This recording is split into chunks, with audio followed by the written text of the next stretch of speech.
termines de presentarla, me haces una visita.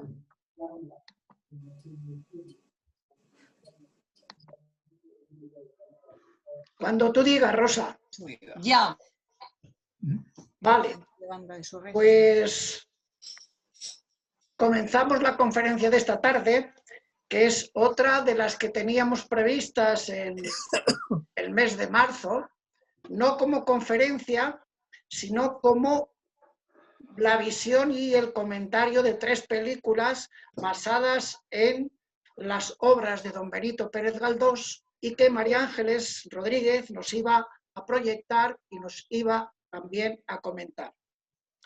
María Ángeles ya lleva muchos años con nosotros, entonces no voy a hacer una presentación muy larga, solamente decir que además de licenciada en Geografía e Historia por la Universidad Complutense de Madrid, es miembro de la Asociación Internacional de Galdosistas, presidente de la Asociación de Amigos de Galdós de Madrid y que lleva también mucho tiempo trabajando sobre temas galdosianos. Ha participado en diferentes congresos, también ha escrito en distintas revistas, pero lo más destacable es que lleva 13 años o 14 con haciendo cursos monográficos sobre cine con nosotros. Incluso también ha escrito algunos cuadernos, 54 sobre cine cómico español, luego hizo otro también sobre, no recuerdo cuál era el título, y espero que también, quizá este que va a exponernos hoy, podamos tenerlo en otro cuaderno de la UMER. No siendo más, solamente deciros gracias por estar aquí. El aplauso a María Ángeles es al final del todo, porque ahora estamos en otras condiciones y espero, o por lo menos deseo, que no tardando mucho, a ver si podemos vernos cara a cara, no a través de la pantalla. María Ángeles, cuando quieras. Buenas tardes, muchas gracias por tu presentación. Quería empezar por compartir la pantalla. Vamos a empezar la lucha técnica y veo que no puedo hacerlo. Esta mañana lo hemos hecho Rosa y yo, pero ahora no me hace caso. Compartir pantalla, sí. Ah, ya está. Ahí la tienes, ¿no? Esta. Ahí está. Ya está. Ponla en... A ver. En presentación. Ya está. Bueno, pues así vamos a ir sufriendo un poco con esto de las tecnologías, pero sobre todo, ante todo, buenas tardes. Echo de menos nuestras sesiones de cine tan habituales y, como sabéis, este año, el 2020, se inició como el año Galdós, puesto que se cumplían 100 años del fallecimiento de Galdós, que ocurrió el 4 de enero de 1920. Estaban previstas un montón de actividades, muchas de las cuales se han llevado a cabo, y nosotros también nos queríamos sumar a este homenaje de Galdós, en el que, por supuesto, quería, por si no lo habíais visto y teníais oportunidad de recuperarlo en Televisión Española, el otro día se cerró los homenajes que le habían hecho en el Instituto Cervantes con un homenaje en el Teatro Real, en el que se llama Galdós Cívico, y se leían textos de Galdós en las voces de Ana Belén Coronado, Carlos Hipólito y José Manuel Seda. La verdad es que fue muy interesante y os lo recomiendo si no lo hubierais visto y tuvierais oportunidad de verlo. Como os decía, ha habido un montón de homenajes y nosotros nos queríamos desde la UMER, como ha dicho Fidel, sumarnos a estos homenajes. Teníamos previsto ver estas 3 películas que veis en la pantalla: Tristana de Buñuel, Tormento y Doña Perfecta. La razón de elegir estas 3 películas, que espero que podamos verlas en algún momento, es que creo que representan 3 mujeres muy diferentes del universo galdosiano, pero que nos dan los prototipos muy buenos, muy manejables para poder entender ese universo tan rico de mujeres que creó el autor. Esta tarde, por lo tanto, como todos sabéis, no vamos a ver cine, pero sí vamos a hablar de cine. Y tanto de las películas realizadas sobre obras de Galdós como sobre qué opinión tenía, por ejemplo, vamos a empezar con eso, el escritor Galdós sobre ese nuevo invento, el cinematógrafo, hacia el que los intelectuales de finales del XIX y principios del XX presentaban posturas muy diferentes. No sabemos en concreto cuál era la opinión de Galdós sobre el cine, pero sí sabemos en 1913 Galdós finalizaba una memoria que la publicó en el Liberal y sobre su trabajo al frente del Teatro Español como director artístico. En esta memoria él la terminaba con unas palabras dedicadas al cine, que os voy a leer, aunque es un poquito largo, pero que creo que explica muy bien o nos informa de cuál era su opinión sobre este medio. Y decía Galdós, y ya que hablo de reformas, no terminaré esta memoria sin decir algo de ese cinematógrafo, cuyos progresos tienen mucho peligro serio, nos será total decadencia, quizá la muerte del teatro. No es prudente maldecir al cinematógrafo como hacen los entusiastas del teatro. Antes bien, pensemos en traer a nuestro campo el prodigioso invento, utilizándolo para dar nuevo y hermoso medio de expresión al arte escénico, sin que este poseedor de la palabra pierda nada con la colaboración del elemento mímico y la exuberancia descriptiva de lugares geográficos, visión rápida que no cabe en la estrecha medida del verbo literario. ¿Cómo será esta colaboración? No lo sé, quizá lo sepa pronto. Nada perderán Thalía o Melpóneme de su grandeza olímpica, admitiendo a su servicio una deidad nueva, hija de la ciencia. Abusando un poco del registro profético, perdón,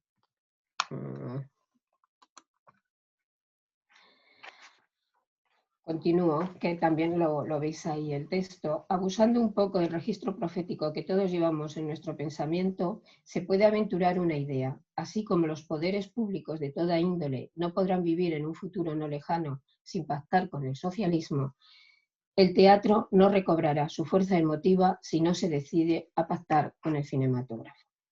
Esta temprana opinión sobre el nuevo medio de expresión presenta varios puntos de interés. En primer lugar, porque nos aproxima a la valoración del nuevo espectáculo que hizo el escritor en un momento muy temprano. Y también nos acerca al interés que demostraron los productores desde muy pronto, porque querían convertir en imágenes las narraciones galdosianas. Este hecho parece ser que contaba con la disposición favorable del autor. Ya está. De ceder sus derechos para que las obras fueran fieles. Decisión que, dada la preocupación ética y personal por su obra, tanto narrativa como dramática que tenía el escritor, suponía que había aceptado que su obra se difundiese en un medio. Él no habría aceptado nunca que su obra se difundiese en un medio que para él no tuviera interés y que solamente fuera una novedad técnica. Ya en la primera década del siglo XX, diversas productoras, sobre todo madrileñas, manifestaron su deseo de adquirir los derechos de algunas obras galdosianas para llevarlas a la gran pantalla. Los episodios nacionales eran quienes más atracción despertaban entre las nuevas productoras que poblaban ese universo cinematográfico madrileño. Algunas revistas dedicadas a las novedades cinematográficas llegaron a hablar de cantidades importantes pagadas al escritor para adquirir los episodios y poderlos llevar al cine. Pero también se manifestó muy pronto el interés en otras dos creaciones galdosianas, aparte de los episodios, como podéis ver.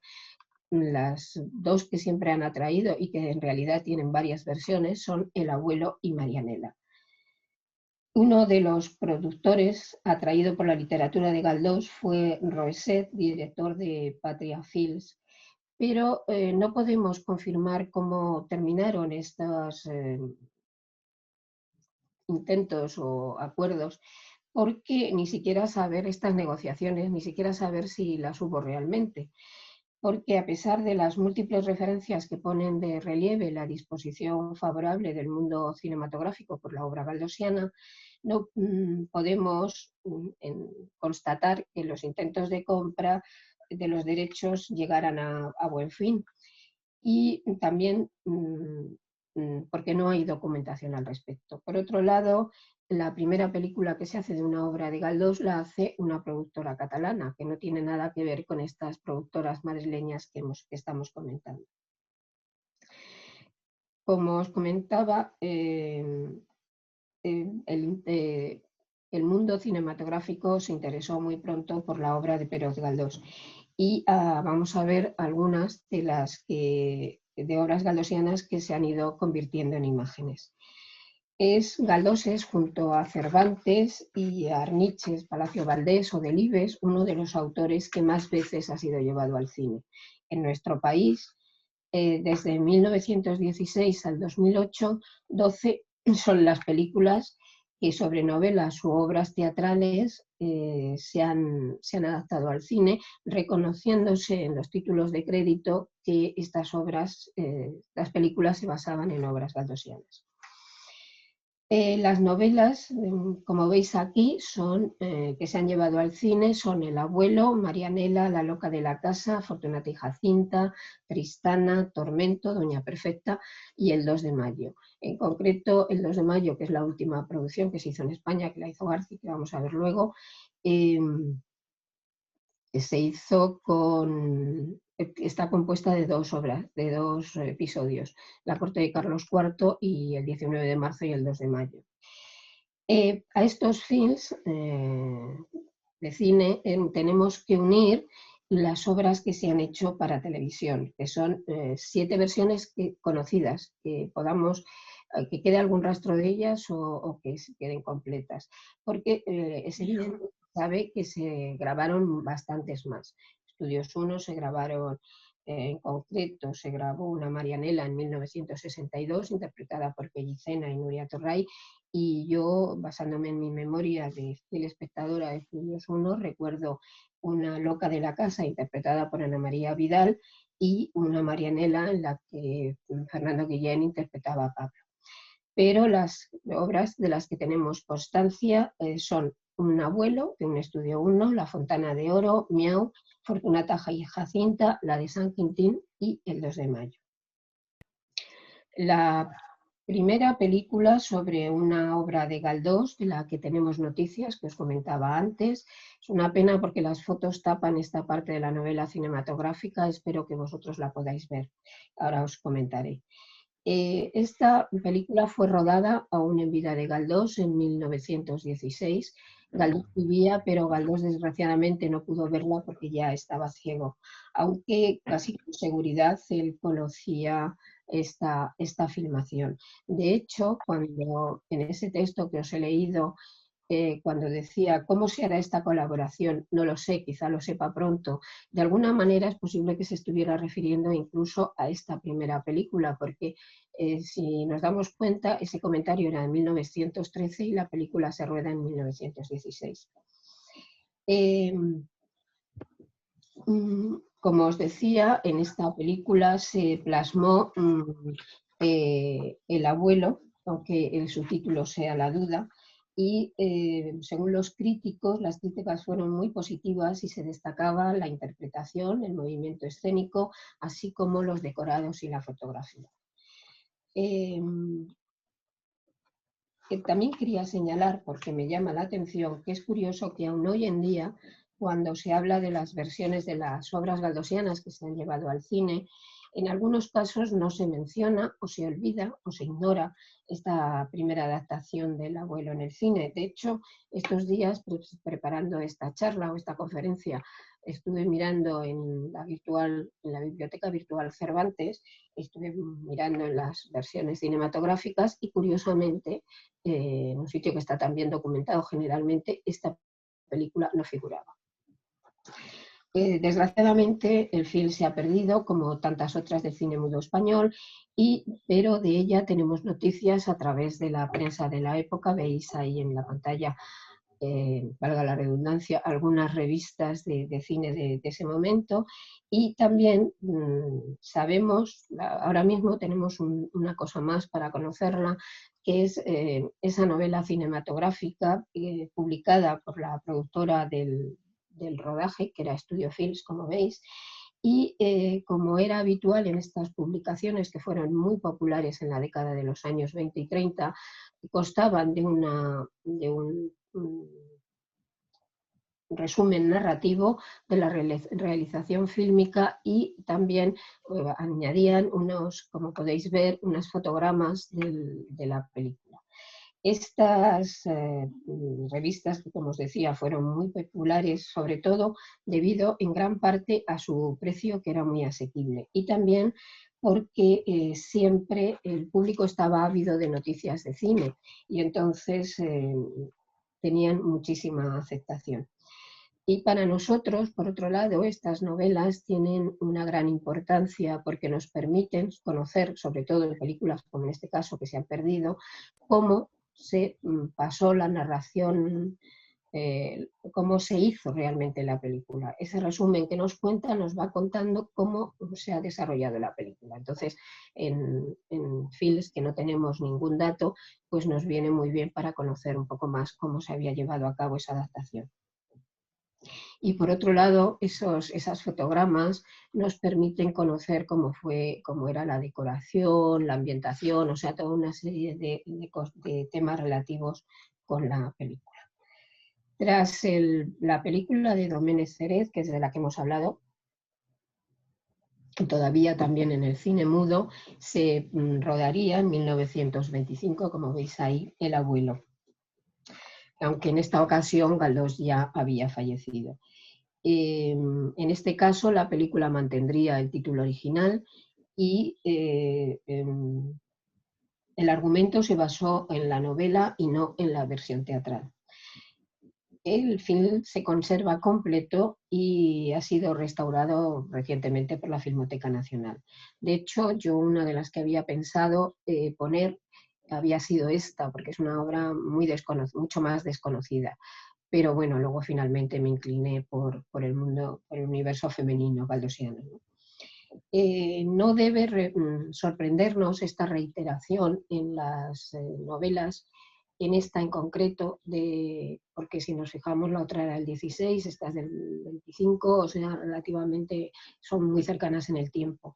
Pero en esos años, según lo podemos constatar por la prensa, el abuelo era uno de los dramas que tenía una gran vigencia y se reponía reiteradamente en los escenarios de toda España. La película, lo bueno que esta película, una de las cosas que más llamó la atención en el momento de su estreno fue que se rodó una gran parte de ella, se rodó en exteriores, en Santander, en Torrelavega, en Suances, en varios sitios de Santander. Se rodó mucho, y también se hicieron exteriores en Madrid y en Alcalá de Henares, aunque como era normal en la época, la mayoría de la película se rodó en estudio. La prensa de la época se ocupó mucho a lo largo de todo el rodaje, e incluso antes del estreno y después del estreno, y llegó incluso a comentar el dinero que la productora había pagado a Galdós por los derechos de propiedad de la obra, que se cifraban en unas 50.000 pesetas de la época, que era un dinero considerable. La película fue considerada como una gran producción y tuvo muy buena acogida por parte del público.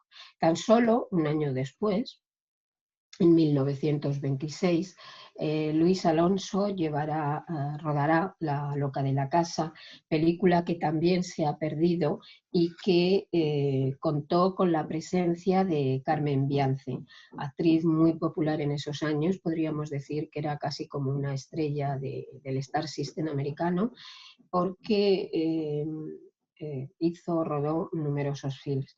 Y es muy curioso, hay una anécdota con relación a ella, que a pesar de ser una artista bien considerada durante los años que trabajó, ella antes de empezar en el cine había aprobado unas oposiciones como funcionaria y jamás rechazó, o sea, abandonó ese puesto de trabajo, pidió excedencias y demás, pero siguió siendo funcionaria. Es una pena que aquí no se vea, pero lo vamos a ver después, bien, el cartel de La loca de la casa, porque junto a Carmen Biance, que hizo de Victoria, como la veis ahí vestida, con el hábito monjil de la primera parte del drama, estaba acompañada por Rafael Calvo, que hacía Pepet. Le vemos aquí en el cartel con un aspecto un poco rudo que correspondía al papel que realizaba en la obra. La película la produjo Madrid Films y se estrenó primero en un pase privado en Madrid y posteriormente en un pase más tarde, unos días más tarde, en Barcelona. Pero para el gran público tardó en estrenarse aproximadamente unos 2 años. La revista La Pantalla, en noviembre del 28, comentaba que no se explicaban las razones por las que se tardaba tanto en estrenar la película, y esta misma publicación posteriormente atribuía a ese retraso de 2 años la escasa aceptación que tuvo en las pantallas. Tenemos que tener en cuenta que entre 1926 y 1928 los avances técnicos en el cine fueron muy importantes, y en la realización y en el montaje, incluso con la aparición del sonoro, lo cual hace que en ese tiempo la película se quede quizá un poco anticuada. Tendrían que pasar 14 años para que de nuevo, y con graves, entre medias, graves acontecimientos históricos como la Guerra Civil, para que se rodara una nueva obra de Don Benito. En este caso fue Marianela, realización de un antiguo proyecto de los años 30 de Benito Perojo, y que fue dirigida por este e interpretada, como veis en los carteles, por Mari Carrillo y, Julio Piña. Esta película obtuvo algunos premios, como una mención en la Bienal de Venecia y el premio del Sindicato del Espectáculo, que me premió la actuación y la interpretación de Mari Carrillo. La acción de esta película se trasladó de la época que fue creada al tiempo actual del rodaje. Y la censura impuso para autorizarla algunas condiciones, como por ejemplo que se suavizara el poco feliz desenlace. No sé qué otro desenlace querían darle. Pero los caminos de la censura, como los del señor, son inescrutables, o sea, era bastante difícil saber qué criterios se seguían, ¿no? Finalmente se permitió su exhibición y se estrenó el 7 de febrero de 1941. A mediados de los 40 también se presentan a censura 2 nuevos proyectos, uno para adaptar Fortunata y Jacinta y otro para adaptar El abuelo, que ninguno de los dos fueron aprobados porque se alegaba en la prohibición que sus argumentos eran muy provocadores. Hay que mencionar que en esta década también fueron prohibidas aleatoriamente algunas de sus novelas, y como os decía antes, no hay unos criterios. Por ejemplo, en las novelas hay novelas que en el año 46 se permiten y en el año 48 se prohíben. O sea, no hay un criterio que diga estas son las malas de Galdós y estas son las buenas, sino que simplemente se prohíben. Y eso mismo también pasó, evidentemente, con la cinematografía. La década de los años 50 transcurrió sin que en España se realizara ninguna película basada en novelas o dramas de Galdós. Después veremos que en otras filmografías sí se realizaron, pero aquí en España no. Y tenemos que llegar a 1969, cuando Angelino Fons, con producción de Emiliano Piedra, dirigiría Fortunata y Jacinta, que fue interpretada, como veis, por Marcelina y Máximo Valverde, y se estrenaría en abril del 70. La adaptación fílmica evidencia que las situaciones principales de la novela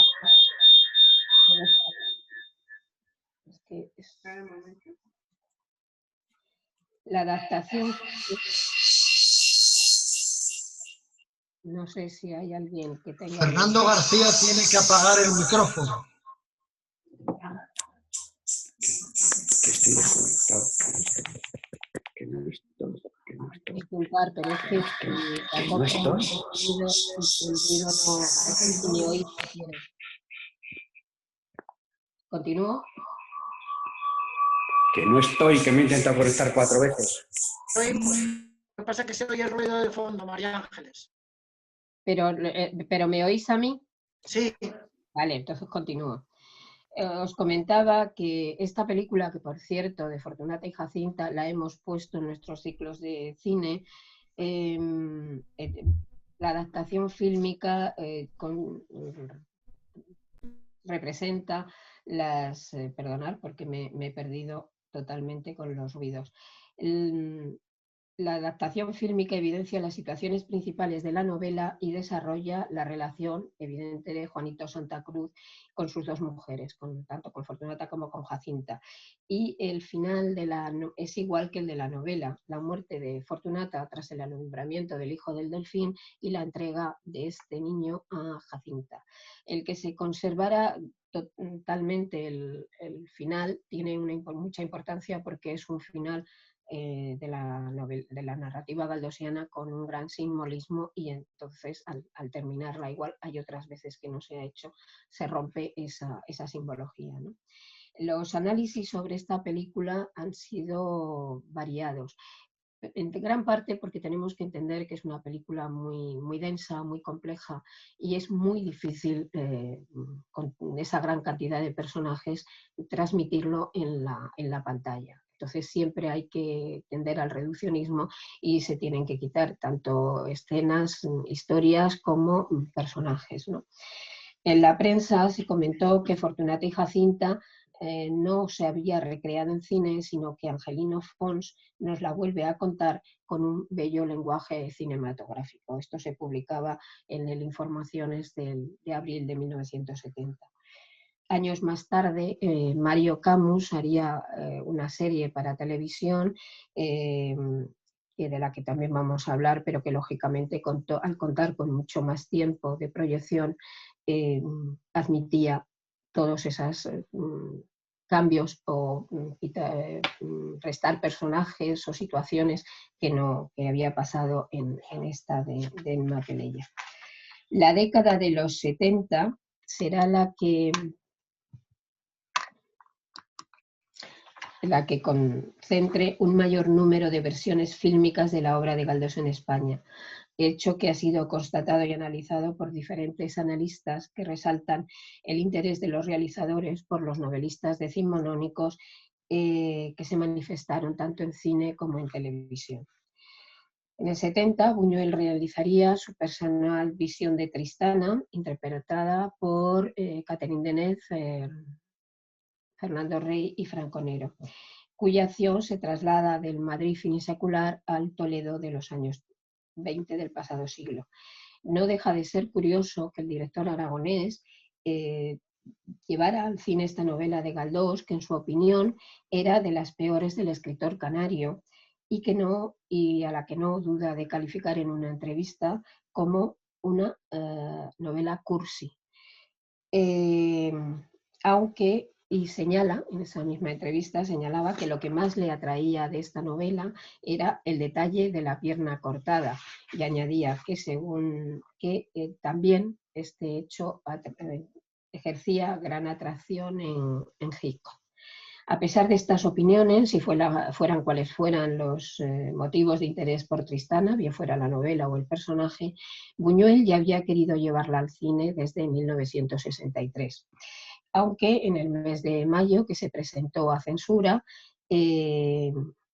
esta prohibió el guión que se había presentado, ya que el fin, decían, atentaba contra la institución familiar, contra la familia y contra la Iglesia Católica, su dogma, su moral y su culto. Si algún día podemos, y la ponemos, sobre esta película tengo una información más amplia que ya os daré.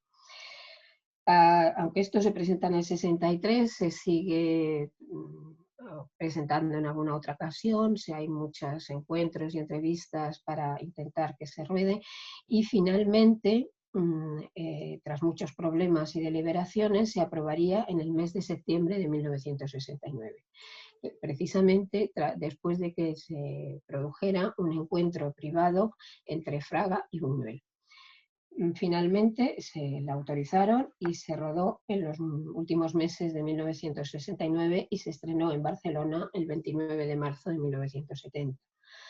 El film obtuvo, además, Buñuel decía que tras este encuentro con Fraga y que ya le hubieran dado la autorización para filmarla, nunca más le volvieron a molestar, pudo realizar el rodaje perfectamente, ¿no? El film obtuvo diversos galardones y representó al cine español en los Oscars de Hollywood, donde se la eligió como finalista, aunque no como film de habla no inglesa, pero no, finalmente no obtuvo el Oscar. En el 72, Angelino Fons de nuevo realiza una nueva versión de Marianela, que está ambientada en esta ocasión en la misma época que la novela original y que fue interpretada por Rocío Dúrcal y Pierre Orcel. Esta cinta se estrenaría el 30 de octubre del 72 y la adaptación mantiene la relación de Nela y Pablo y elimina algunas acciones secundarias que no interfieren en la trama, en el desarrollo de la novela. Aunque en el momento de su estreno las críticas fueron bastante negativas, en la actualidad se valora más positivamente esta filmación. También en el 72 se rueda una nueva versión del Abuelo, de nuevo titulada La Duda, y que en esta ocasión dirigió Rafael Gil. En alguna ocasión se ha hablado que Rafael Gil se sintió tentado de llevarla precisamente porque Buñuel había hecho Tristana muy poquito antes, ¿no? Y de hecho hay una coincidencia en estas dos obras y es el personaje, la presencia de Fernando Rey, que hace Don Lope en Tristana y aquí interpreta a Don Rodrigo de Arista Potestad. La interpretación de Fernando Rey fue muy buena y de hecho ganó con esta interpretación ganó la Concha de Plata, la Concha de Oro del Festival de San Sebastián. Y también vemos ahí en el fotograma que en esta película, aunque realizó un papel diferente, en esta ocasión Rafael Alonso haría de Senén, que también Rafael Alonso también participará en otro vuelo posterior haciendo de Don Pío. Como he comentado, los intérpretes fueron Fernando Rey, Analía Gadea y Rafael Alonso, y bueno, muchísimos más que sería casi imposible contarles. La ambientación de esta película se trasladó también a la actualidad, vamos, a una actualidad relativa hacia los años 30 en vez de mantenerse en el siglo XIX. Pero en opinión de algún crítico, todo el film respiraba un aire totalmente intemporal. 2 años más tarde, en 1974, Pedro Olea dirigirá El Tormento, cuyos principales papeles fueron interpretados por Paco Raval, Concha Velasco, Ana Belén y Javier Escriba. La película se estrenaría el 2 de septiembre del 74 y, como en otras ocasiones con las obras de Galdós, el guión tuvo problemas con la censura y este guión tuvo que presentarse en 3 ocasiones diferentes hasta lograr ser aceptado, y finalmente así fue, pero a la película no se le concedieron los beneficios de interés especial que suponían una importante ayuda económica para el film, ¿no? Y se exigió, debido a que era una coproducción, que el papel del padre Polo, el sacerdote, fuera interpretado por un actor español. Realmente no entiendo el interés de la censura en que este personaje fuera interpretado por un español, porque no es un prototipo de sacerdote estupendo, ¿no? La ambientación temporal se corresponde con la de la novela y, como ocurre en otras ocasiones, se mantiene la acción principal y se eliminan acontecimientos secundarios. En conjunto, la película es una obra completa en que los personajes de Galdós se enriquecen en la pantalla y para algunos analistas este es uno de los films más importantes de los años 70 y una de las adaptaciones más interesantes de las que se han llevado a cabo en España. En 1977, César Fernández Ardavín llevará a la pantalla Doña Perfecta, protagonizada por Julia Gutiérrez Cava, Victoria Abril, Manolo Rey y José Luis López Vázquez. Obra que ya había sido, esto quería comentarlo aquí con la película de Doña Perfecta, porque parece ser que en 1918 en Estados Unidos Liz Jane Wilson rodó Una Doña Perfecta, de la que apenas tenemos nada más que algunas referencias sueltas, no conozco más.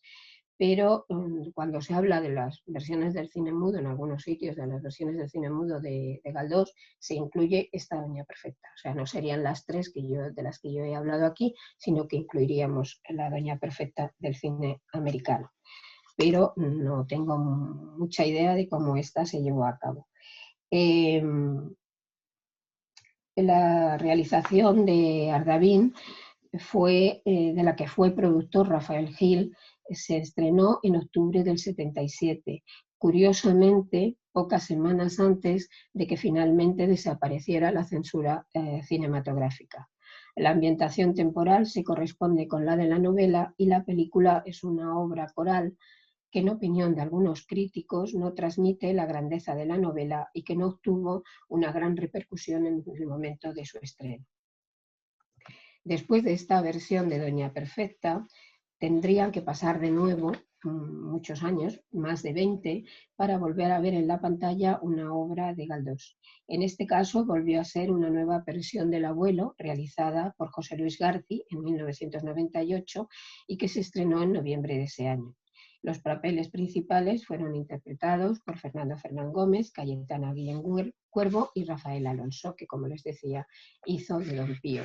De hecho, estuvieron nominados al Goya, tanto Fernando Fernán Gómez como Rafael Alonso, aunque el Goya se le concedió a Fernando Fernán Gómez, pero la interpretación de Rafael Alonso fue espectacular, además, sobre todo si tenemos en cuenta que él en ese momento creo que murió incluso antes de que finalizara el rodaje, porque estaba muy enfermo con cáncer, pero su interpretación de Don Pío fue totalmente entrañable. Yo, si hubiera estado en la academia, le hubiera dado el premio, el Goya, a Rafael Alonso. Creo que justamente ese año, por otro lado, le dieron el honorífico, el premio a toda una vida. Pero su interpretación en esta película fue absolutamente genial. En 2008, con motivo de las celebraciones del bicentenario del levantamiento del 2 de mayo, José Luis García realizaría Sangre de Mayo, que fue una película en la que narra los sucesos ocurridos en Madrid en ese momento histórico y cuyo guión participó él y Horacio Valcárcel, que ha participado en varios de los guiones de García. Como os he dicho, esta película estaba basada en la corte de Carlos IV y el 19 de marzo y el 2 de mayo, los episodios galdosianos, y el film fue encargado al director de cine, a García, por la entonces presidenta de la Comunidad de Madrid, Esperanza Aguirre, para conmemorar los sucesos del hecho histórico. El presupuesto que se invirtió fue muy criticado porque parece ser que en esta película se invirtieron 15 millones de euros y que lo malo además es que encima no se vio compensado por la recaudación en taquilla, puesto que la recaudación no llegó a los 750.000. La película fue un fracaso de público y porque tuvo unos 130.000 espectadores. Aunque la película se rodó para ser estrenada coincidiendo con la fecha de celebración de efemérides del 2 de mayo, llegó a las pantallas 5 meses más tarde, el 3 de octubre de 2008. Como es habitual en García, esta obra contó con un gran plantel de actores, todos bastante conocidos, y los protagonistas fueron Paula Echevarría y Kim Gutiérrez. Pero una de las cosas más llamativas de esta película fue los enormes decorados y los imponentes decorados. He puesto los dos fotogramas que he puesto, son esos decorados ficticios. En uno es una pena porque no sé si lo vais a ver en las pantallas pequeñas, pero en uno es el arco de cuchilleros que está perfectamente y sí, perfectamente identificable en las fotos, ¿no? Gil Parrondo fue el autor de estos decorados, que era un estupendo director artístico, y lo que se comenta es que estos decorados se llevaron gran parte del presupuesto tan amplio que tenía la película. Aunque se rodó en decorado, que ya no es muy habitual, pero a García sí le gusta hacerlo así. También se utilizaron escenarios naturales como San Lorenzo del Escorial, Aranjuez y el Parque del Capricho de la Alameda de Osuna. Para cerrar esta enumeración de versiones fílmicas de obras de Galdós, que de alguna forma muestran el interés de los cineastas por el universo literario de este autor, voy a hablar de algunas películas muy de pasada que realizó José Bus entre 1927 y 1930, que tienen unos títulos con claramente ecos galdosianos, como son las películas estas de Butch fueron El 2 de mayo, El guerrillero, basada en la figura del empecinado, y Prim. Pero aunque estas películas no están completas y demás, en ninguno de los títulos de crédito aparece que estén basadas en obras de Galdós. Aunque hay analistas, historiadores del cine que dicen que las obras de Don Benito hubieran podido servir de inspiración para el rodaje de estos films. También en este sentido de películas inspiradas en obras de Don Benito, hay que señalar que muchos estudiosos comentan que Viridiana de Buñuel, aunque no se corresponde con ninguna obra concreta, está basada en el mundo galdosiano, sobre todo que tiene elementos de las novelas Ángel Guerra y Alfa. A todas estas películas rodadas para la pantalla grande hay que añadir, como os dije al principio, las que se realizaron para televisión española. El total de las adaptaciones que se conservan son 6, aunque, como os decía, hay constancia de que se grabaron más. La primera versión televisiva de una obra galdosiana que conozcamos, que tengamos, que se conserve, es El abuelo que dirigió para un Estudio 1, que dirigió González Vergel y que interpretó el gran actor Rafael Ribelles, que es este fotograma que veis aquí. Creo que se conserva, pero en internet no he conseguido ver si la película, el Estudio 1 se conservaba completo. Al igual que ocurrió en la pantalla grande, en televisión, la década de los 70 fue muy fructífera en la recreación de obras de Galdós, ya que en 1970 se llevó para la serie Los libros, se filma La Fontana de Oro, que fue la primera novela que publicó el escritor. Esta es una versión muy, muy peculiar. Como no he encontrado fotogramas, la he visto, pero no he encontrado fotogramas, os he puesto aquí, para recordarlo, este texto manuscrito, la primera página del texto escrito por Galdós, que era muy joven cuando hizo esta obra, de la Fontana de Oro. Como os comentaba, se hizo para la serie de Los libros y fue dirigida y guionizada por Jesús Fernández Santos y basada, como os decía, en la primera novela del autor. Esta os decía que era muy peculiar porque en ella colabora también Alonso Zamora Vicente y nos va contando a lo largo de la película sus opiniones sobre el escritor, sobre su literatura y su tiempo. Y todo esto se intercala junto a una voz en off que narra resumidamente el contenido de la novela, mientras que las imágenes que se muestran al espectador se centran solamente en los amores de Lázaro y Clara, que son los protagonistas, y muy, muy de pasada, casi como telón de fondo, en los acontecimientos políticos y sociales de los que se ocupa la novela. Cosa que la verdad es una pena porque es una novela, si no la leéis y si tenéis ganas algún día de acercaros a ella, os va a gustar. Yo siempre digo que la mejor descripción física y casi moral de un Fernando VII se encuentra en esta novela, ¿no? Con lo cual yo recuerdo que cuando la vi, que acababa de leer la novela y era muy joven, me llevé una gran decepción con esta con esta filmación que he visto además ahora hace 2 días. La filmación se estrenó en el 74 y se repuso en febrero televisión la repone en febrero del 93, igual que va a hacer con Miau. Y deduzco que se reponen en ese año, porque en ese año, aunque no con tanto alaraca como se ha hecho en esta ocasión, pues de una forma muy reducida, se celebró el 150 aniversario del nacimiento de Galdós. Entonces, coincidiendo con eso, supongo que en televisión las volvieron a reponer. En el 70, en esta de La Fontana de Oro, algunos de los intérpretes eran Teresa Raval, Manolo Zarzo y una jovencísima Pilar Bardén, que casi me costó reconocer.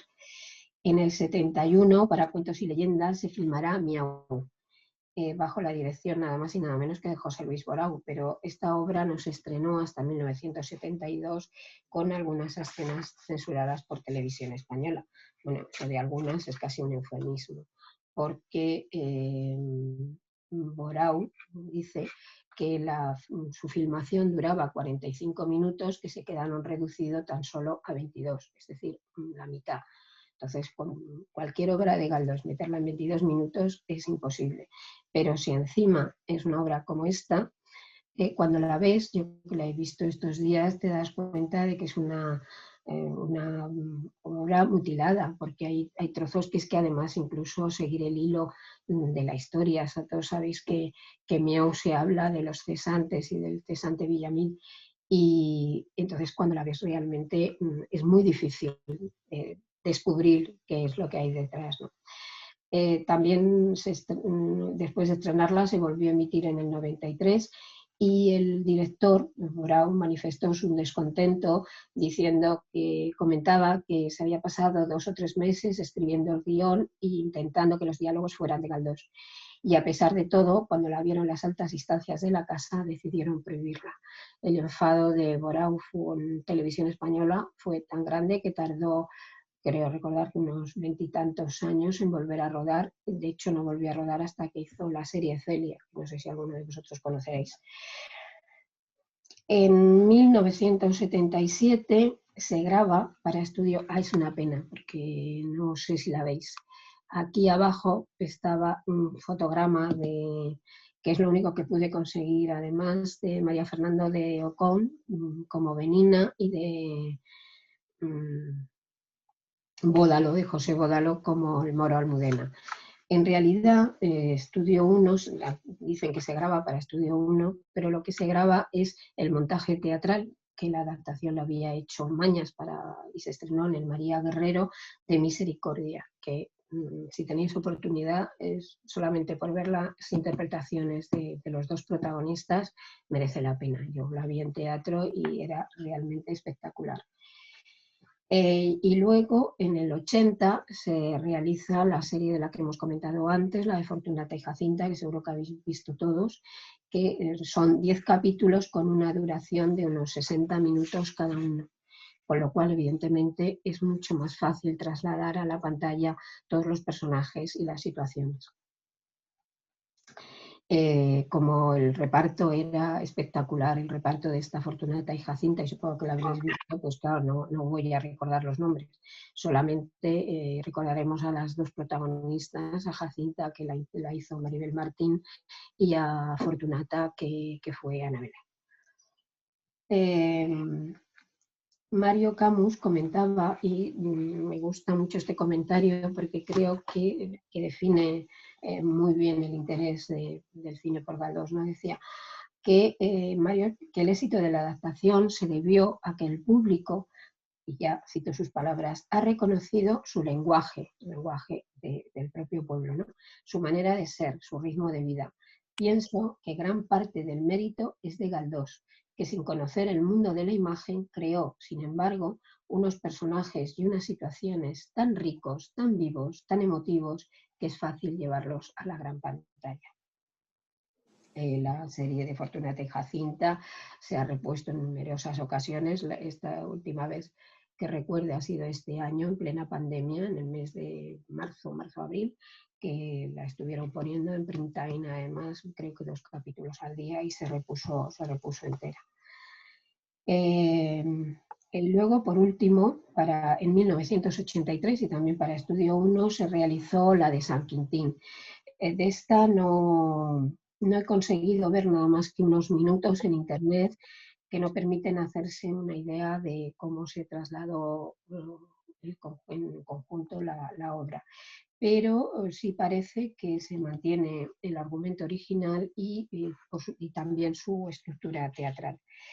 A este grupo de adaptaciones televisivas hay que añadir también la versión más amplia que Garci hizo para televisión con su película del abuelo, que consta, o sea, utilizó cosas que se habían rodado y es más amplia que la película, ya que la grabación que se hizo para televisión pues, cuenta con 2 capítulos con una duración de 80 minutos cada uno. Entonces se alarga bastante más la película original. Y sobre el film que duraba unas 2 horas. Garci vuelve a repetir esta fórmula de trabajo y preparó una versión más amplia de Sangre de Mayo, convirtiéndola también en una miniserie para televisión con una duración de 4 horas. Y para terminar con televisión quisiera referirme a una idea que no llega a materializarse y que trató de llevar a la gran pantalla los episodios nacionales. Angelino Pons comentaba así este proyecto frustrado sobre una parte tan fundamental de la obra de Galdós. Y decía, me refiero a los episodios desde Trafalgar a la batalla de Arapiles, cuya adaptación literaria la llevó a cabo un grupo de guionistas coordinado por el novelista José Luis San Pedro. Juan Antonio Bardén y yo estuvimos preparando el proyecto durante más de un año, es decir, confeccionando el reparto y colaborando con decoración, localización, vestuario, etc., y supervisando la labor literaria. Pero con la caída de la directora general de televisión, Pilar Miró, también cayó por tierra tan interesante plan, tanto sobre el tema galdosiano como sobre nuestro pasado histórico.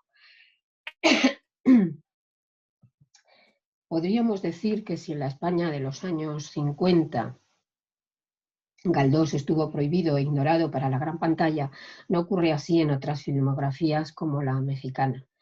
Un conocido profesor norteamericano, John Sinigen, en 2008 publicó un libro donde había recogido todas las versiones de obras galdosianas que se han realizado en México. Y además en algunas conferencias que organizábamos como asociación de amigos, tuvimos la suerte de poder ir viendo todas estas películas, las fue trayendo.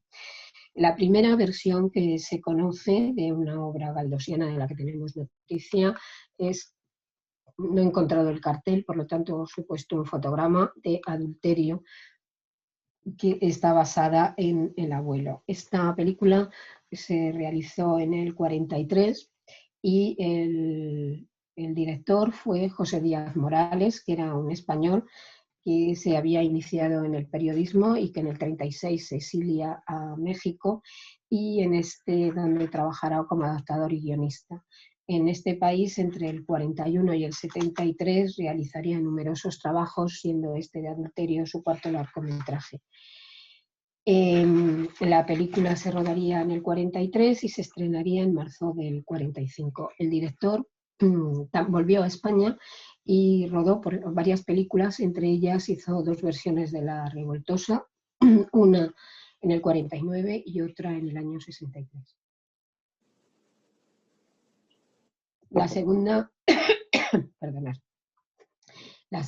obra de Galdós que fue llevada al cine mexicano sería La loca de la casa, en 1950, que se basa, por supuesto, en la novela del escritor canario, aunque la acción se traslada a México a los tiempos actuales del rodaje.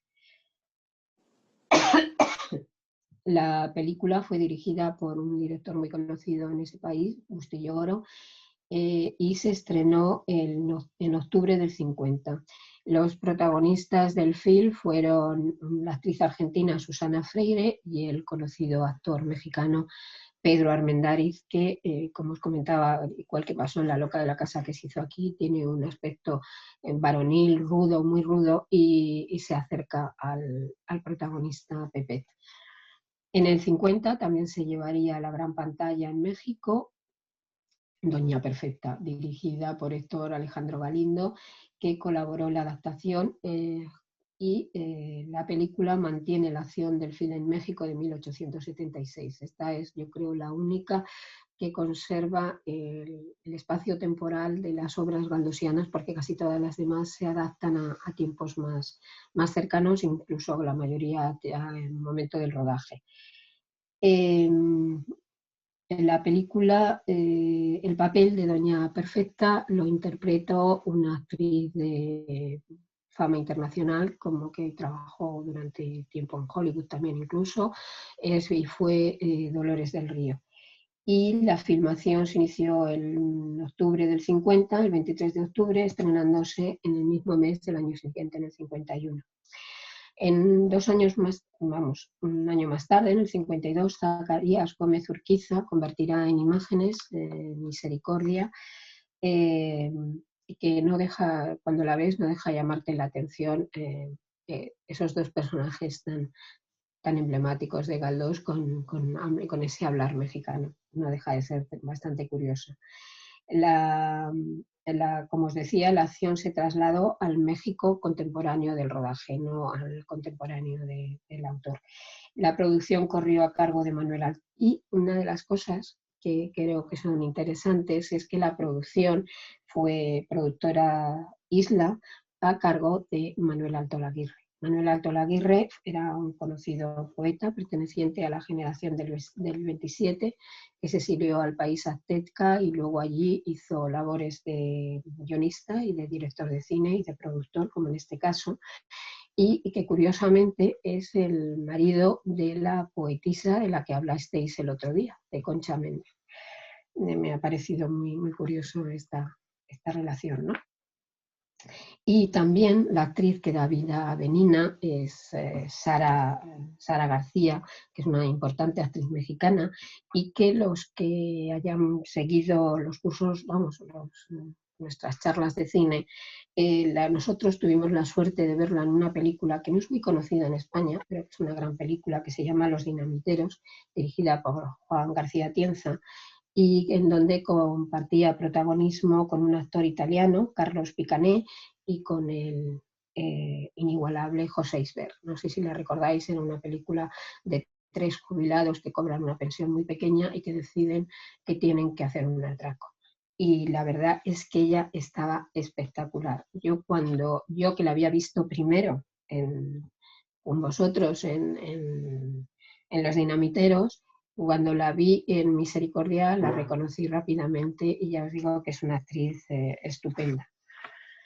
Volviendo a las adaptaciones de la obra galdosiana al celuloide mexicano, Bustillo Oro, que había hecho, como os dije, La loca de la casa, adapta una nueva obra del escritor canario y realiza La mujer ajena. Esta tiene la curiosidad de que está basada en una obra, en realidad, obra que en España, por ejemplo, no se ha llevado nunca al cine, y que fue, por otro lado, adaptada por el propio Galdós para la escena. Fue el debut teatral de Don Benito, que como recordaréis tuvo lugar en 1892. La adaptación de la obra original al cine la hicieron el director y Antonio Elú, y se rodó en el 54, estrenándose en el 55, y la acción se traslada al México de los años 50. Una de las, sin duda, la película más conocida de todas estas versiones mexicanas es Nazarín, que rodó Luis Buñuel en México en 1958, que se basa en la novela homónima de Don Benito. Se estrena en México en junio del 59, tras su paso por el Festival de Cannes, donde obtendría el premio especial del jurado. Estuvo protagonizada está protagonizada por Francisco Rabal, Marga López y Rita Macedo. Esta actriz, curiosamente, también había participado en La mujer ajena, y en esta lo curioso es que hace dos papeles muy diferentes. En La mujer ajena es una mujer burguesa, aburrida y adúltera, mientras que en Nazarín dará vida a la extremada, exaltada Adara, que era una de las seguidoras de Nazarín. Aunque Nazarín está considerada como una de las grandes obras del cine, en España tuvieron que pasar varios años para que pudiera ser estrenada. Y aunque Galdós esté en Buñuel, ya en los años 30 había tenido idea de adaptar a Ángel Guerra en la etapa en que él trabajaba en Filmófono, la productora Filmófono, que es una de las mejores etapas del cine español en los años entre el 34 y el 36.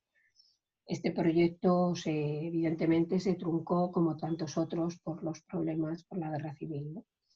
En Nazarín la adaptación respeta la obra narrativa, aunque a través de la peculiar visión de un director como Buñuel, que comentaba, y cito: «Conservé lo esencial del personaje de Nazarín, tal y como está desarrollado en la novela de Galdós, pero adaptando a nuestra época ideas formuladas 100 años antes».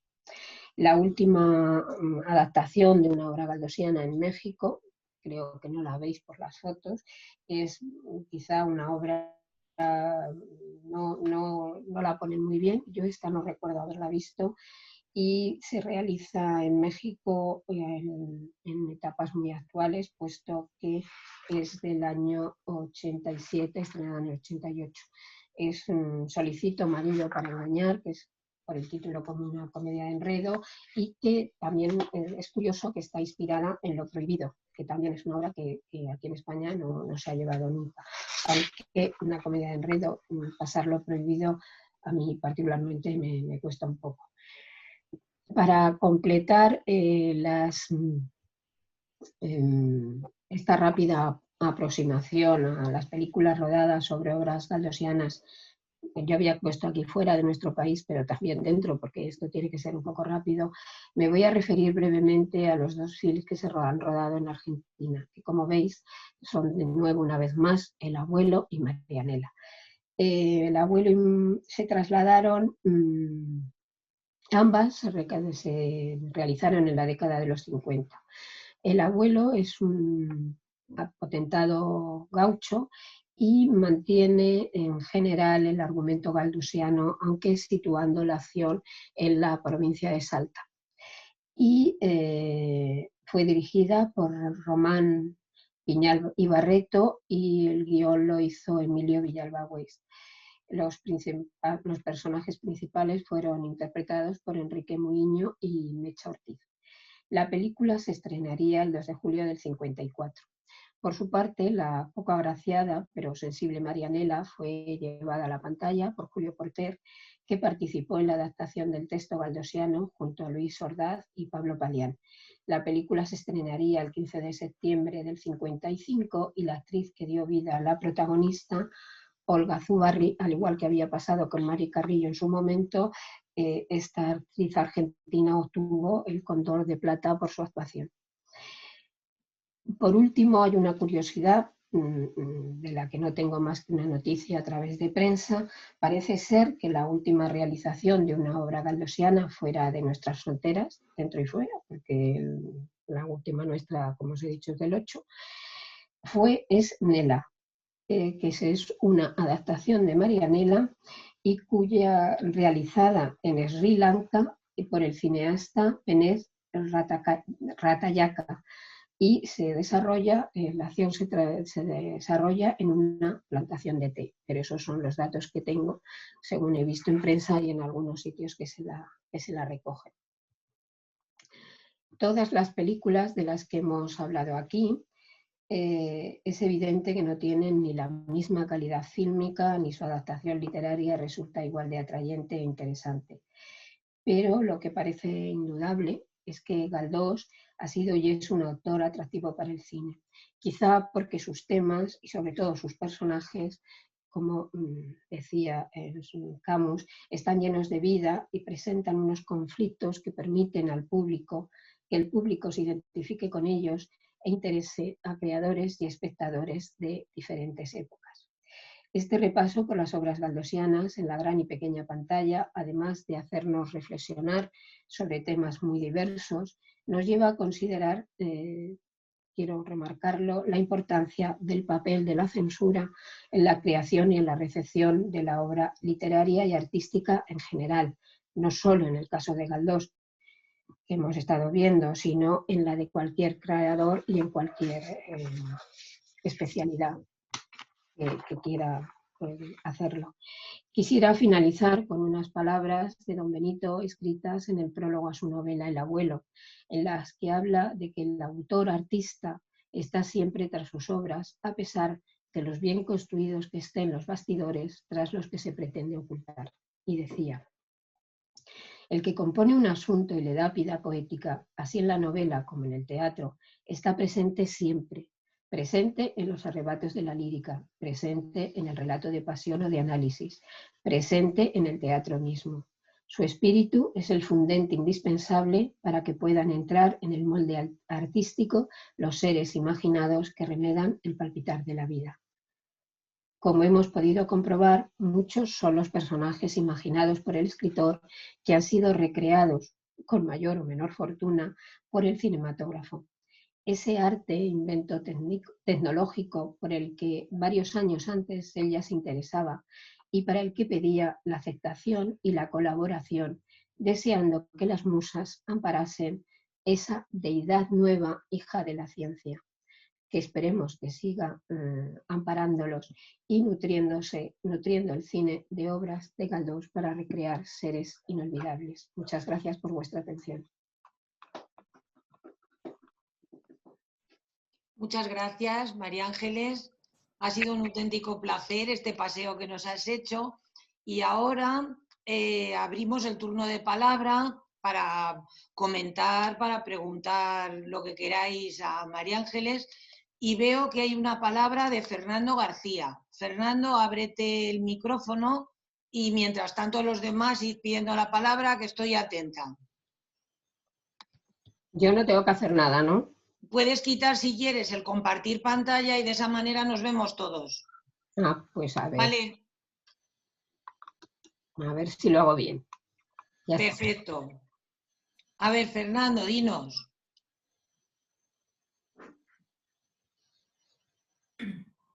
A ver, le he dado sin querer, no, yo no quería preguntar nada. Vale. Yo sí, Rosa. Marisol, dinos eso que nos has dicho en el chat, dínoslo a todos. Eso, es que quería darte las gracias por esta información tan maravillosa que has dado sobre el cine, porque mi suegra era Carmen Biance. Y al decírmelo me he emocionado porque casi nadie la recuerda ni la conoce. Y como muy bien has dicho, era una actriz del cine mudo maravillosa y extraordinaria. O sea, quiero que todos veáis en internet, en cuanto yo he escrito cosas sobre ella también, y si ponéis Carmen Biance, sobre todo hay un señor que hace una redacción fantástica de su vida, porque habló con ella, es un periodista, y es Antonio García Rayo, y es en la Fundación Archivo AGR. Es fantástica, nombra la película que tú has dicho, la casa de la loca de la casa, porque mi suegra hizo en el cine mudo más de 30 películas. O sea, era una actriz y sin embargo su vida, desde que yo la conocí, claro, yo la conocí mucho, ya pues en los años 60 y tantos, no quería hablar de cine y estaba completamente olvidada, o sea, yo estaba indignada, ella no quería hablar y luego he investigado mucho sobre ella y lo he visto y era mecanógrafa, como has dicho, o sea, trabajaba en plazas y provincias africanas, justo al lado de Presidencia del Gobierno, que yo trabajaba allí. Y la verdad es que me has emocionado y se lo voy a pasar a mis hijos, porque mis hijos, claro, la conocieron a la abuelita pues ya muy mayor, porque mi suegra fue madre con 40 y muchos años, o sea que era 20 años mayor que mi madre, o sea, mi marido era de mi edad y sin embargo pues su madre era muy mayor, entonces no tuve esa relación porque era una señora muy mayor. Pero me ha emocionado muchísimo. Cuando vuelva a verte, hablaremos del tema, porque claro, tengo documentación y que se le he dado también a otro señor que también tiene un archivo, porque ahora me localizan a mí, como soy muy charlatana, me localizan y yo mando información de los recuerdos que tengo, de revistas, de películas, no tenía ninguna. La única que queda, ya lo sabes tú, es la de la aldea maldita. Esa sí, la tengo en DVD, porque esa la han puesto. El resto de las películas no queda ninguna. Fui a la Filmoteca, porque mi suegra tenía una serie de rollos en casa y los llevé, pero no eran películas. Eran, no sé cómo se llama, cuando se presentaba los castings, ¿sabes? Pues le hacían, y eso lo tenía ella. Lo doné a la Filmoteca con muchas fotografías también. Con muchas, pero tengo muchísimas más. Entonces, cualquier día cuando estemos presentes hablaremos si podemos hacer algo. Oye, muchas gracias. A ti, puedo decirte que se me ha puesto carne de gallina cuando me has dicho que era tu suegra. Es una actriz que siempre me ha parecido interesante. Yo no la he visto actuar. Sí, ya te digo que he visto en prensa muchas críticas, porque además estuve trabajando sobre otra película, era una adaptación de, creo recordar, no sé si era de Echegaray, no recuerdo ahora el autor, que era Mancha que limpia, creo, Sí, Mancha que limpia, sí. En la que trabajaba además, si no recuerdo mal, con Aurora Redondo, súper joven y tal. Entonces siempre me ha llamado mucho la atención, precisamente por lo mismo que tú estabas diciendo, porque creo que fue una mujer que en su momento tuvo, se ve en la prensa, una importancia espectacular, que en un momento determinado se retira del cine, pero que como tú dices, está muy poco recordada, pero bueno, es que en este país tenemos muy mala memoria, eso es uno de los... No, es que también cuando empezó el cine sonoro, querían personas que cantaran. Ella no cantaba.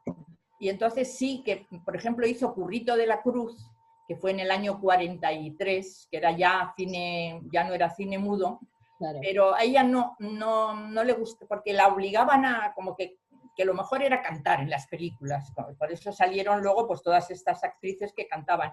Ella dijo que no quería cantar y que dejaba el cine. Y lo dejó así, o sea, no quería, la llamaban, esto me lo contaba ella, claro, que la llamaban para hacer la Casa de la Lluvia, por ejemplo, que fue la del año 43, que fue la última que hizo, pero ella no tenía, o sea, tenía mucha expresión en la cara y mira, guapísima, guapísima, pero claro, no sabía cantar, entonces le decían, no, porque tienes que cantar, y dice, mira, pues que Imperio Argentina, pues que cante, pero yo no. Y esa fue la última película, pero hizo muchísimas, Mancha que limpia, La Casa de la Troya, que fue la que más éxito tuvo. La muda, porque hay dos versiones. La Casa de la Troya, que fue con Carmiña, que era su personaje, ahí fue donde empezó ella realmente a subir. Y bueno, yo tengo, ya te digo, La Aldea Maldita, sí la tengo en DVD, porque la vendieron en el Corte Inglés hace unos años y compré 3 o 4 ejemplares. Y luego la han puesto alguna vez. Así pues que nada, si quieres un día la ponemos allí, La Aldea Maldita. Pues nada, si estáis dispuestos a ver cine mudo, también podemos ver cine mudo. Porque claro... Pero me encanta el saberlo y que aparte de homenaje a Galdós también haya servido un poquito de homenaje a Carmen Biancer. Porque creo claro, que... mira, yo escribí una carta que está publicada en la que dije que a su entierro fuimos 10 personas y me costó trabajo juntarlas. No la conocía nadie. 10, claro, mi familia, mi madre, mis hijos, 10 personas fuimos a su entierro. Eso era, se lo dije a un periodista y ha publicado la carta que le escribí, porque eso me pareció, porque ella me decía, mira, en el cine Coliseum, me parece que era, dice, toda la fachada del Coliseum estaba con una de mis películas y con mi foto. Dice, era maravilloso. Y No, mira, sí, la idea que yo tengo y lo que yo he visto en prensa y tal es que lo que he dicho era la escala referencial que nosotros podemos tener con Hollywood, pero era una estrella del Star System del momento, o sea, era muy conocida y las críticas en general la valoraban muy bien. mucho, que además estuvo en París, estuvo en Sudamérica, y la película esta que te digo, de la aldea maldita, está traducida al francés, o sea, y en varios idiomas. Bueno, pues ya está, que soy una pesada. Vale, muchas gracias. Muchas A ver, gracias. Fidel, te toca. Sí, yo quería primero agradecerle a María Ángeles la exposición. Segundo, agradecer a todo el mundo, que yo creo que hoy nos ha salido bastante mejor, que ha habido Qué más muy que pocas te oigo. interrupciones, ¿no? Y quería preguntarle a María Ángeles, bueno, pues, ¿cuál es su percepción y su opinión respecto a cómo las películas sobre galdosianas tratan a Madrid, que podríamos considerar como un espacio, un personaje dentro de todas las novelas y los episodios de Galdós? ¿Cómo crees tú, o qué opinión te merece el tratamiento de Madrid en esas películas? Te oye muy mal. Se te oye entrecortado, Fidel. Escríbelo en el chat y se lo leo yo a María Ángeles. A ver, mientras tanto, otra intervención. No veo manitas. Venga, hombre. No seáis tímidos, que normalmente no lo sois. No Sí, seáis habla tímidos. mucho ya. Esto de abrir el micrófono le cuesta a la gente trabajo, ¿eh? Pero- Cerrarlo pero- también. Pero en las sesiones de cine, bueno, y en otras conferencias que yo he estado, no son tan tímidos. En el cine María tenemos... Jesús Garrido quiere hablar. María Jesús. María Jesús, Aquí. puedes hablar. Tienes cerrado el micrófono. Tienes cerrado el Ya. micrófono, ya. Ya. Bueno, pues yo es que me ha dejado emocionada pensar que Galdós ha dado esta producción tan maravillosa que nos has explicado. No me lo podía ni imaginar. Y mira que he visto sus películas, las que me han correspondido en mi época, con muchísimo interés. Y desde luego me ha llamado mucho la atención que el abuelo, con el nombre de la duda, o con el del abuelo, se haya hecho en todas las épocas, incluso en México. Y también te quiero agradecer que hayas hecho el recuerdo de Alto Laguirre y de su mujer, de la que tuve el honor de hablar el jueves anterior. Y como ella también era cineasta, y tú sabes mucho de cine, te quería proponer que vieses el rastreo de la película La historia de un taxi, que no he encontrado la solución de verdad si está hecha o solamente ella escribió el guión. Concha Méndez. La película no la conozco. Me dice, ¿dónde se hizo? ¿En España o...? En España ella rodó o rodaron o hicieron o solamente ella presentó el guión, es lo que no he podido yo averiguar. Historia de un taxi. Y entonces era surrealista porque los personajes eran taxis.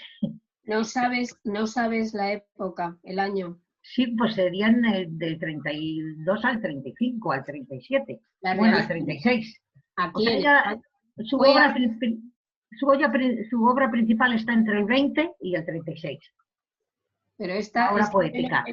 Esto que la historia del taxi, he leído cosas, pero no he podido hacer mención de ella porque no lo sabía. Lo que sí sabía era que su marido se había dedicado mucho al cine en México y que ella en México vendió también un guión, no he podido averiguar sobre qué, pero que gracias a ese guión pudo comprarse una casa a la venta del guión. Pues no lo conozco yo de Alto Laguirre y de ella. Sí conocía más quizás su trabajo de editores, ¿no? Que yo creo que es por lo que son más... Que los dos trabajaron como editores. Sí. Pero en concreto miraré a ver si consigo Saber de historia de un taxi. Historia de un taxi Y luego el guión que vendió en México ni siquiera he podido tener el nombre del guión. No sé, ¿los fondos de ellos dónde están? ¿Cómo? Sus fondos, o sea, lo que hicieran, ¿están en México? ¿Se han traído aquí algo? O... Pues hay de todo. O sea que ella perdió mucho de sus cosas en la guerra, aquí que dejó la casa y ahí perdió muchas cosas. Y luego después sí que en México logró reconstruir un poco todas sus obras y su historia, sí. Es que, por ejemplo, en el caso de Margarita Nelken, la familia cedió parte del material que tenían, unas nietas me parece que fueron, parte del material que tenían lo cedieron aquí al Consejo Superior de Investigaciones Científicas. Y ahí, quiero decir... Y yo creo que la residencia de estudiantes, como parte de investigaciones científicas, es la que tiene más obra de Concha Méndez. Porque como hay papeles, en esto hay veces que hay papeles de cosas que no se han investigado todavía, sabes que en este país... Yo digo siempre que si la investigación clínica va tan lenta y hay tan pocos fondos, imagínate para los que nos dedicamos a esto del mundo raro de la cultura. Entonces, para eso siempre hay muchos menos.